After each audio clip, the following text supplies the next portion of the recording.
4000 കോടിയിൽ നിന്ന് 90000 കോടിയിലേക്ക് കേൾക്കുമ്പോൾ വിശ്വസിക്കാൻ പറ്റുന്നുണ്ടോ? ഒരു കാലത്ത് ഇന്ത്യക്ക് പ്രതിരോധ കയറ്റുമതി എന്ന് പറയുന്നത് ചിന്തിക്കാൻ പോലും പറ്റാത്ത കാര്യമായിരുന്നു. എന്നാൽ കഴിഞ്ഞ കുറച്ച് വർഷങ്ങളായി ആഗോള ആയുധ വിപണി ഭരിക്കുന്നത് ഒരൊറ്റ പേരാണ്, മെയ്ഡ് ഇൻ ഇന്ത്യ. 2014 നരേന്ദ്രമോദി സർക്കാർ ഇന്ത്യയുടെ പ്രതിരോധ വാതിലുകൾ തുറന്നിടുമ്പോൾ പലരും വിചാരിച്ചു ഇതൊരു സാധാരണ നീക്കമാണെന്ന്. എന്നാൽ ഇന്നവർക്ക് തെറ്റി. ഒരൊറ്റ വർഷം കൊണ്ട് 38,000 കോടിയുടെ റെക്കോർഡ് കയറ്റുമതിയുമായി ഇന്ത്യ കുതിച്ചു പായുമ്പോൾ ലോകം ചോദിക്കുന്നു ഇതെങ്ങനെ സാധിച്ചു എന്ന്. അതിനുള്ള ഒരൊറ്റ ഉത്തരമേ ഉള്ളൂ, അതാണ് മോദി ഇഫക്റ്റ്. 80-ലധികം രാജ്യങ്ങളെ ഇന്ത്യൻ ആയുധങ്ങൾക്ക് മുന്നിൽ ക്യൂ നിർത്തിച്ച ഇന്ത്യയുടെ മാസ് എൻട്രി എങ്ങനെയെന്ന് നോക്കാം. അമേരിക്കയും ഫ്രാൻസും ഉൾപ്പെടെയുള്ള ലോകത്തെ വൻ ശക്തി രാജ്യങ്ങൾ ഇന്ന് ഒരേപോലെ അത്ഭുതത്തോടെ നോക്കുന്നത് ഒരൊറ്റ രാജ്യത്തിലേക്കാണ്, അത് ഭാരതത്തിലേക്കാണ്. ശത്രു രാജ്യങ്ങളുടെ നെഞ്ചിടിപ്പ് കൂട്ടിക്കൊണ്ട് ആഗോള പ്രതിരോധ വിപണിയിലേക്ക് ഭാരതം നടത്തിയ മാസ് കുതിപ്പ് നിങ്ങൾ അറിഞ്ഞോ? വെറും 10 വർഷം കൊണ്ട് ഇന്ത്യയുടെ കയറ്റുമതി 31 മടങ്ങാണ് വർദ്ധിച്ചത്. ഒരു കാലത്ത് ഇറക്കുമതിയിൽ മാത്രം ശ്രദ്ധിച്ചിരുന്ന ഇന്ത്യയെ ഇന്ന് ലോകത്തെ ഏറ്റവും വലിയ കയറ്റുമതിക്കാരുടെ പട്ടികയിലേക്ക് എത്തിച്ചതിന് പിന്നിൽ ഒരൊറ്റ മാന്ത്രിക വടിയേ ഉള്ളൂ.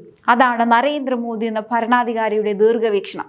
ലോകം മുഴുവൻ ഇന്ന് ചർച്ച ചെയ്യുന്ന ഈ മോദി ഇഫക്റ്റ് എന്താണെന്നും ഏതൊക്കെ മേഖലയിലാണ് ഇന്ത്യ ഈ വൻ മാറ്റം ഉണ്ടാക്കിയതെന്നും നമുക്ക് വിശദമായി പരിശോധിക്കാം. ചരിത്രം പരിശോധിച്ചാൽ നമുക്ക് കാര്യങ്ങൾ കുറച്ചുകൂടി വ്യക്തമാവും. 2004 മുതൽ 2014 വരെയുള്ള പഴയ 10 വർഷത്തെ കാലയളവിൽ ഇന്ത്യയുടെ ആകെ പ്രതിരോധ കയറ്റുമതി വെറും 4312 കോടി രൂപ മാത്രമായിരുന്നു. എന്നാൽ 2014 മോദി സർക്കാർ അധികാരത്തിൽ വന്നതോടെ കഥ മാറി. പ്രതിരോധ മേഖലയുടെ വാതിലുകൾ സ്വകാര്യ പങ്കാളിത്തത്തിന് കൂടി തുറന്നു കൊടുത്തുകൊണ്ട് വലിയൊരു വിപ്ലവത്തിനാണ് സർക്കാർ തുടക്കമിട്ടത്.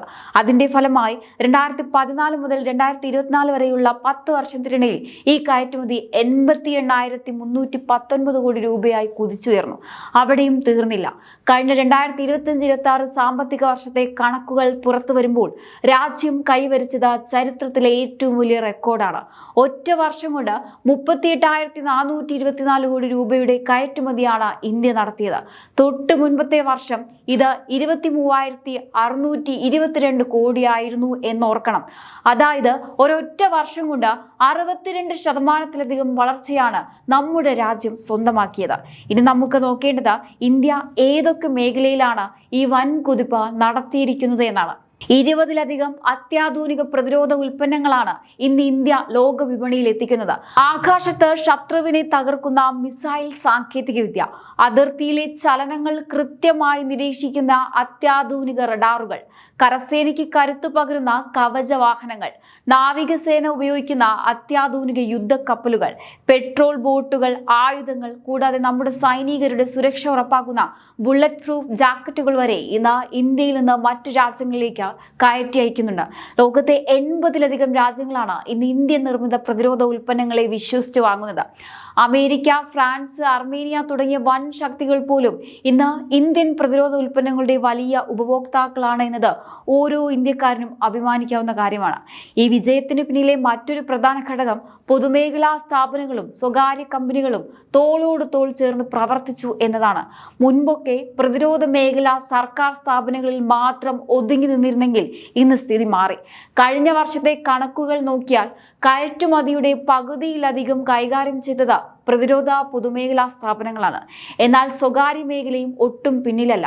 10,000 കോടിയിലധികം രൂപയുടെ വിഹിതമാണ് സ്വകാര്യ കമ്പനികൾ രാജ്യത്തിന് സംഭാവന ചെയ്തത്.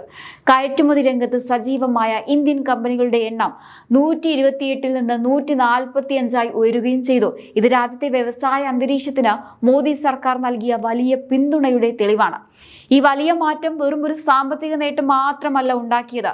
രാജ്യത്തെ സാധാരണക്കാരായ ജനങ്ങൾക്ക് ലക്ഷക്കണക്കിന് തൊഴിലവസരങ്ങളാണ് ഇതിലൂടെ സൃഷ്ടിക്കപ്പെട്ടത്. നിലവിൽ പ്രതിരോധ ഉൽപാദന മേഖലയിലെ തൊഴിലവസരങ്ങൾ 1.48 ദശലക്ഷമായി, അതായത് ഏകദേശം 15 ലക്ഷത്തിനടുത്തായി വർദ്ധിച്ചിരിക്കുന്നു. ഇന്ത്യയിലെ യുവാക്കൾക്ക് ഇതൊരു വലിയ അവസരമാണ് തുറന്നു നൽകിയിരിക്കുന്നത്. ലൈസൻസ് നടപടികൾ ലളിതമാക്കിയും ഓൺലൈൻ പോർട്ടലുകൾ വഴി അനുമതികൾ വേഗത്തിലാക്കിയും ഈ മേഖലയിലെ ഈസ് ഓഫ് ഡൂയിങ് ബിസിനസ് അഥവാ വ്യവസായ സുഗമമാക്കൽ വലിയ രീതിയിൽ മെച്ചപ്പെടുത്തി ആഗോളതലത്തിൽ ഭാരതത്തിന്റെ പ്രതിരോധ ഉൽപ്പന്നങ്ങൾക്ക് ഇന്ന് ലഭിക്കുന്ന വലിയ സ്വീകാര്യത വിപണിയിലെ കൃത്യത, ഗുണനിലവാരം എന്നിവയെല്ലാം നമ്മുടെ രാജ്യത്തെ ഒരു ആഗോള മാനുഫാക്ചറിംഗ് ഹബ്ബാക്കി മാറ്റിക്കഴിഞ്ഞു. 2013-14 വർഷത്തെ അപേക്ഷിച്ച് നോക്കുമ്പോൾ 31 മടങ്ങ് വർധനവാണ് നമ്മുടെ രാജ്യം ഇന്ന് രേഖപ്പെടുത്തിയിരിക്കുന്നത്. 2029ഓടെ 3 ലക്ഷം കോടി രൂപയുടെ പ്രതിരോധ ഉൽപാദനവും 50,000 കോടി രൂപയുടെ കയറ്റുമതിയുമാണ് ഇന്ത്യ ലക്ഷ്യമിടുന്നത്. ഈ പോക്ക് പോവുകയാണെങ്കിൽ ആ ലക്ഷ്യത്തിലേക്ക് ഇന്ത്യ വളരെ വേഗത്തിൽ തന്നെ എത്തിച്ചേരും എന്നതിൽ യാതൊരു സംശയവുമില്ല. ഒരു കാലത്ത് മറ്റു രാജ്യങ്ങളെ ആശ്രയിച്ചിരുന്ന ഭാരതത്തിൽ നിന്നും ഇന്ന് ലോകം ഭാരതത്തെ ആശ്രയിക്കുന്ന ഈ പുതിയ ഇന്ത്യയിലേക്കുള്ള മാറ്റം തന്നെയാണ് ശരിക്കുമുള്ള Modi effect. Make in India എന്ന പദ്ധതി ആദ്യമായി പ്രഖ്യാപിച്ചപ്പോൾ ഇതിനെ പരിഹസിച്ചവരും നെറ്റിച്ചുളിച്ചവരും ഒരുപാടുണ്ടായിരുന്നു. ഇന്ത്യയിൽ ഇതൊന്നും നടക്കാൻ പോകുന്നില്ല എന്ന് പറഞ്ഞ് പുച്ഛിച്ച രാഷ്ട്രീയ എതിരാളികൾക്കും അന്താരാഷ്ട്ര മാധ്യമങ്ങൾക്കുമുള്ള ഏറ്റവും വലിയ മറുപടിയാണ് ഇന്ന് രാജ്യം നൽകിയിരിക്കുന്നത്. വെറും വാക്കുകൾ കൊണ്ടല്ല, 38,000 കോടിയുടെ കൃത്യമായ കണക്കുകൾ നിരത്തിക്കൊണ്ടാണ് ഇന്ത്യ ഈ വിമർശകരുടെ വായടപ്പിച്ചത്. ഒരു കാലത്ത് സൂചിയും നൂലും വരെ ഇറക്കുമതി ചെയ്യേണ്ടി വരുമെന്ന് പരിഹസിച്ചവരുടെ മുന്നിലൂടെയാണ് ഇന്ന് ഇന്ത്യൻ നിർമ്മിത മിസൈലുകളും യുദ്ധക്കപ്പലുകളും ലോകരാജ്യങ്ങളിലേക്ക് അഭിമാനത്തോടെ കുതിച്ചുയരുന്നത്. ഇത് വിമർശകർക്കുള്ള വെറുമൊരു മറുപടിയല്ല, ഇതൊരു പുതിയ ഇന്ത്യയുടെ പ്രഖ്യാപനമാണ്. മേക്ക് ഇൻ ഇന്ത്യ പ്രഖ്യാപിച്ചപ്പോൾ പലരും ചോദിച്ചു, നമ്മുടെ കമ്പനികൾക്ക് ആയുധം ഉണ്ടാക്കാൻ അറിയില്ല, പിന്നെ എങ്ങനെ ഇത് വിജയിക്കുമെന്ന്. ഇവിടെയാണ് മോദി സർക്കാർ കൊണ്ടുവന്ന വിപ്ലവകരമായ ഒരു നയം വിജയം കണ്ടത്. 1000-ലധികം പ്രതിരോധ സാമഗ്രികൾ ഇനി മുതൽ വിദേശത്ത് നിന്നും വാങ്ങില്ലെന്നും അവ ഇന്ത്യയിൽ തന്നെ നിർമ്മിക്കണമെന്നും സർക്കാർ കർശനമായി ഉത്തരവിട്ടു. ഇതോടെ വിദേശ കമ്പനികളെ മാത്രം ആശ്രയിച്ചിരുന്ന ഇന്ത്യൻ പ്രതിരോധ വിപണി ആഭ്യന്തര കമ്പനികൾക്ക് മുന്നിൽ തുറക്കപ്പെട്ടു. വലിയ ഓർഡറുകൾ കിട്ടിയതോടെ ടാറ്റ, ലാൻസൺ അഥവാ ട്രൂബോ, മഹീന്ദ്ര തുടങ്ങിയ ഇന്ത്യൻ സ്വകാര്യ കമ്പനികളും HAL, BDL പോലുള്ള പൊതുമേഖലാ സ്ഥാപനങ്ങളും അത്യാധുനിക സാങ്കേതിക വിദ്യയിലേക്ക് നിക്ഷേപം ഇറക്കാൻ തുടങ്ങി. പരാജയപ്പെടുമെന്ന് പ്രവചിച്ചവർക്ക് മുന്നിൽ ഇന്ത്യൻ പ്രതിരോധ മേഖല പുതിയൊരു ബിസിനസ് ഹബ്ബായി മാറിയത് ഇങ്ങനെയാണ്. ഇന്ന് ലോകം ഇന്ത്യയെ വെറുമൊരു വിപണിയായല്ല, മറിച്ച് തങ്ങളുടെ സുരക്ഷ ഉറപ്പാക്കുന്ന പങ്കാളിയായാണ് കാണുന്നത്. ഇതിന് ഏറ്റവും വലിയ ഉദാഹരണമാണ് മറ്റു രാജ്യങ്ങളുമായി ഇന്ത്യ ഒപ്പുവെച്ച ബ്രഹ്മോസ് മിസൈൽ കരാർ. ലോകത്തിലെ ഏറ്റവും വേഗതയേറിയ സൂപ്പർസോണിക് ക്രൂയിസ് മിസൈലായ ബ്രഹ്മോസ് സ്വന്തമാക്കാൻ വികസിത രാജ്യങ്ങൾ വരെ ഇന്ന് താല്പര്യം കാണിക്കുന്നുണ്ട്. അതുപോലെ തന്നെ പൂർണ്ണമായും ഇന്ത്യയിൽ വികസിപ്പിച്ചെടുത്ത ആകാശ് മിസൈൽ പ്രതിരോധ സംവിധാനം വാങ്ങാൻ അർമേനിയ പോലുള്ള രാജ്യങ്ങൾ കോടികളുടെ കരാറാണ് ഇന്ത്യയുമായി ഒപ്പിട്ടത്. ഇതുകൂടാതെ ഇന്ത്യയുടെ തദ്ദേശീയ യുദ്ധവിമാനമായ തേജസ് പീരങ്കിയായ ADAGS അത്യാധുനിക ഹെലികോപ്റ്ററുകൾ എന്നിവയെല്ലാം ഇന്ന് ആഗോള പ്രതിരോധ ഭൂപടത്തിൽ ഭാരതത്തിന്റെ പേര് സ്വർണ്ണ ലിപികളിൽ എഴുതി ചേർക്കുകയാണ്. പണ്ടൊക്കെ ഒരു പ്രതിരോധ ഉൽപ്പന്നം നിർമ്മിക്കാനുള്ള അനുമതി കിട്ടാൻ വർഷങ്ങളോളം സർക്കാർ ഓഫീസുകൾ കയറി ഇറങ്ങണമായിരുന്നു. ചുവപ്പ് നാടകളിൽ കുരുങ്ങി പല മികച്ച പദ്ധതികളും ഫയലുകളിൽ ഒതുങ്ങി. എന്നാൽ മോദി സർക്കാർ ഈ സംവിധാനത്തെ പൂർണ്ണമായും പൊളിച്ചെഴുതി. പ്രതിരോധ ലൈസൻസുകൾ നൽകുന്നതിനുള്ള നടപടികൾ ഓൺലൈനിലേക്ക് മാറ്റി.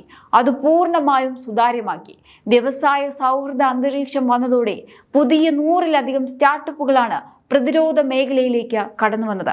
നമ്മുടെ രാജ്യത്തെ യുവാക്കൾക്കും എഞ്ചിനീയർമാർക്കും ഇന്ന് ഡ്രോൺ സാങ്കേതിക വിദ്യയിലും AI പോലുള്ള അധിഷ്ഠിതമായ ആയുധങ്ങൾ ഇന്ത്യയിൽ തന്നെ വികസിപ്പിക്കുകയാണ്. അപ്പോൾ സുഹൃത്തുക്കളെ, പരിഹസിച്ചവർക്കും ട്രോളിയവർക്കും ഇന്ത്യ നൽകിയ ഏറ്റവും മാസ് മറുപടിയാണ് ഇന്ന് നമ്മൾ കണ്ട ഈ 38,000 കോടിയുടെ റെക്കോർഡ് കയറ്റുമതി.